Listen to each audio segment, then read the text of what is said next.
ditanggap karo Kementerian mapan nggon Kementerian Dalam Negeri ana ing pusat Jakarta ora gumun. Iya. Ditanggap ana ing kantor-kantor Balai Kota. Balai Kota Semarang wis ping pira wae, Balai Kota Blitar, Balai Kota Tuban dan lain sebagainya. Aku wis marambah makaping-kaping ning atiku ora bakal gumun. Oh, ngono. Ditanggap ning tengah alun-alun, aku yo ora gumun. Ning nek bengi iki aku gumun setahun jengleng serendeng ing ngatasé wayangan ning pucuk gunung. Ning disulap dadi papan sing indah, dadi gedung pertemuan yang hebat. Kula tepuk tangan buat panjenengane sing kagungan dalem. Pak Karmin kok bungakni. Oh, ngono. Iki ngisor iki dalan lho. Iya. Dalan heeh. Aku mau wis sore mau wis survei, heeh nganti tekan mburi kono.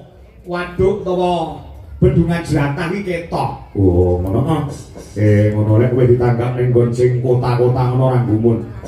Ing atase lugune ora duwe latar paribasane ning kersa nanggap dibudidayakne supaya iso nglakon pagelaran wayang kulit. Pancen yo kaya ngono. Iki sak nggo traktat iki tok entek pirang puluh yuta jajal pikiran.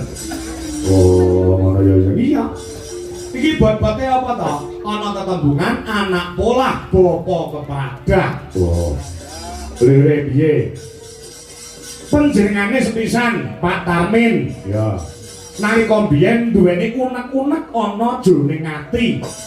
Mergo putra putrine penjane Pak Tarmin saha Ibu Katmi kuwi mung siji no. Oh, ngono. Penjane Mbak Roro Dewi Lestari ya mung siji kuwi tok. Nalika cilikane biyen kuwi gampang lara, gampang gering utawa gampang kesandangan penyakit. Ya. Saking tresnane wong tuwa menyang anak nganti kewektu tembunge, kewektu pengendikane, kewektu janjine penjane Pak Tarmin saha Bu Katmi.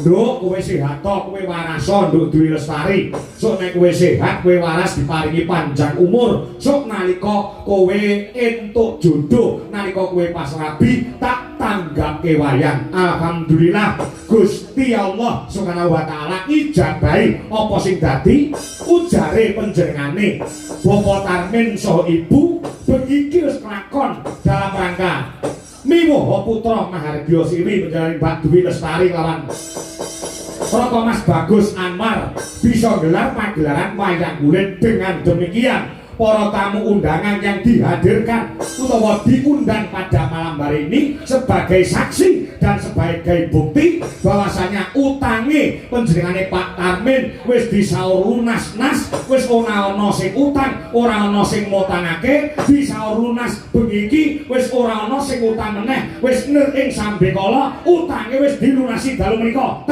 Tak tunjreng. Yo.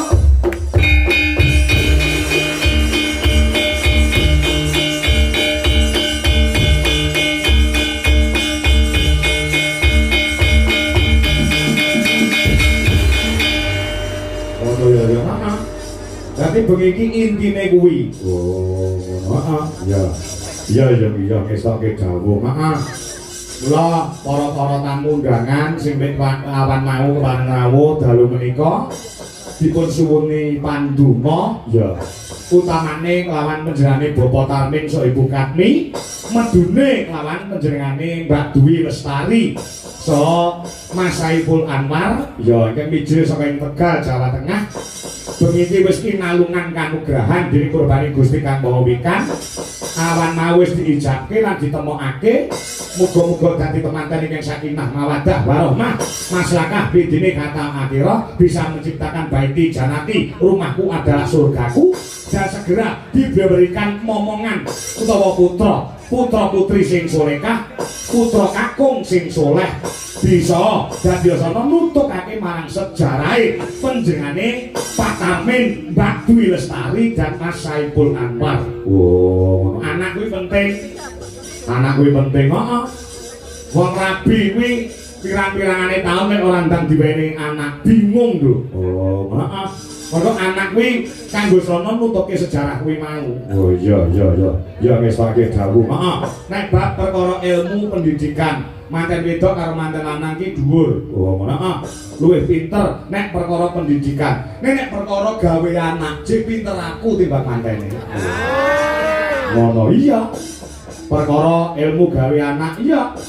Wong gawe anak gen dirumokne, gen dicatet karo Mbak Dwi Lestari karo Mas Saiful Anwar. Nek gawe anak kuwi ora sak-sake. Ana ilmune. Heeh. Ilmune apa? Digoleki dina sing becik nggo gawe anak.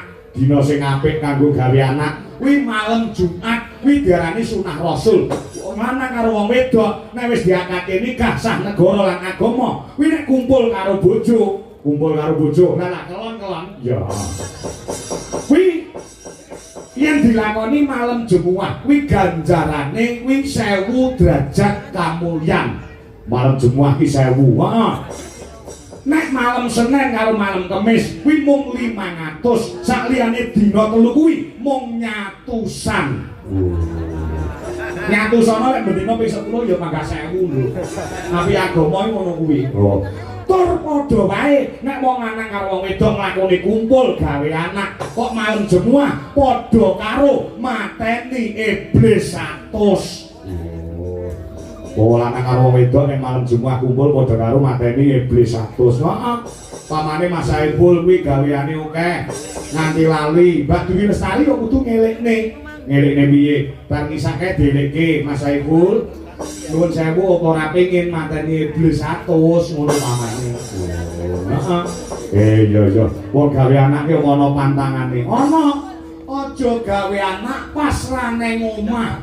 Sebabe iki nek dadi anak, biasane anake senengane dolan, senengane lunga, ora saba omah. Gawe anak nek pas ra nang omah, kuwi engko dadi anak iso uga anak kuwi lah seneng saba omah, senengane dolan. Heeh.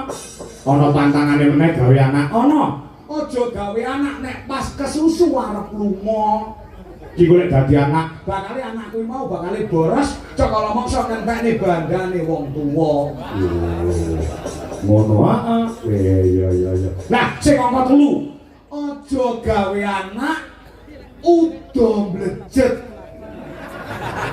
Lek udo mblejet, iki kok bakale anake ora pati duwe isin. Oh iya. Udo negarane cekala mangsa ora dinggo, tur ya ora duwe isin. Oh, Semak. Aku tak takon mumpung sampeyan ngendika. Monggo jenenge wong lanang karo wong wedok kuwi nek kumpul nek ora udo mblejet, ora marem. Iso disikapi men duwe anak sing duwe isin. Sikapane piye? Oleh udo mblejet ning ora ketang selembar kain nemplek ana ing awak. Contoh upamane nek ora mblejet, ora marem, kuwi sing wedok nganggo kaos kaki tok sisih ora apa-apa. Oh, heeh, sing lanang nganggo kopiah tok ora apa-apa. Nek yoga ya nganggo blangkonan tok. Heeh. Jalan ya ngono, heeh, kuwi ya blangkonan. Ngono. Bareng gerak copot. Lakone kuwi lah iya. Ngono ya, heeh, luar biasa temenanan. Heeh. Ya ngesake dawuh. Heeh, kuwi wae sing tak aturke ora kok jeneng nuturi ki ora ning mung usul. Ya. Ya ngesake dawuh. Heeh. Luar biasa. Ya iki pancen beda lain daripada yang lain. Oh, ngono. Ya. Ya dasare putra mung siji Mbak Dwi Lestari. Nek panjenengane Pak Tarmin kuwi senengane Mbak Elisa Purkarus Kalaso. Oh, ngono. Nah, nek Mbak Dwi Lestari kudu eneng Niken Salindri. Oh. Nah, nek Bukatni kudu enek Garenge. Oh. Lah kira wong telu duwe dhewe-dhewe ning kabeh disembadani. Mula tak kira bengi iki mempecahkan rekor di Kabupaten Karanganyar sing wis wani wayangan bintang tamune Niken Elisa karo Gareng cuma ada di Blodro Tulobo Jatiyoso panjenengane Pak Tarmin saha Bukatni. Mula kanca-kanca tepuk tangan buat beliaunya berdua. Ngono ya. Heeh, wong dasare kiai sukses kono. Kiai sukses Pak Tarmin. Heeh. Biyen awake dhewe tau ditanggap ning nggon bakul bola pecah kuwi, bola pecah. Heeh. Sinden-sinden mulai digawani ciduk, digawani ember. Ngono, heeh. Aku biyen tau ditanggap tukang mebel ngono, bekasane aku digawani meja kursi, ya sinden-sinden ya digawani dingklik cilik-cilik saka kayu. Lah, gandeng iki panjenengane Pak Tarmen iki pengusaha pedagang bakso sing sukses. Iku bakale sinden mulai digawani pentol karo Pak Tarmen. Pentole sapa? Ya pentole Pak Tarmen. Ngono ya, iya. Ah, ya. Dan luar biasa temenanan. Ya, ya. Kok dasare pirang dina kepungkur kae menjadi Pak Tarmen wis utusan karo Buta Mungkasi. Ya, ngono ya, heeh, tindak ngene dhewe menehi tonjokan ya Kang Sato paring pelunasan. Oh, lunasi awake dhewe. Heeh. Dadi kan seminggu kepungkur kae awake dhewe wis lunas lho. Dadi bengi iki acarane awake dhewe nyaurutan. Iya. Heeh, ya. Wis sampe dawuh. Maaf, matur sembah nuwun, muga-muga dari Pak Tarmen sak keluarga Brayat Agung ingkang mapan wonten ing Bludru Klobo Jatiasa tansah pinardawa ingkang mulyan. Kang Sato pinaringan bagas kewarasan sehat walafiat. Ya, pinaringan rezeki ingkang kathah melimpah. Panjang yuswa ing kebak barokah slamet dunyane, slamet akhirat. Ya Allahumma. Hasbuna Allah wa ni'mal wakil.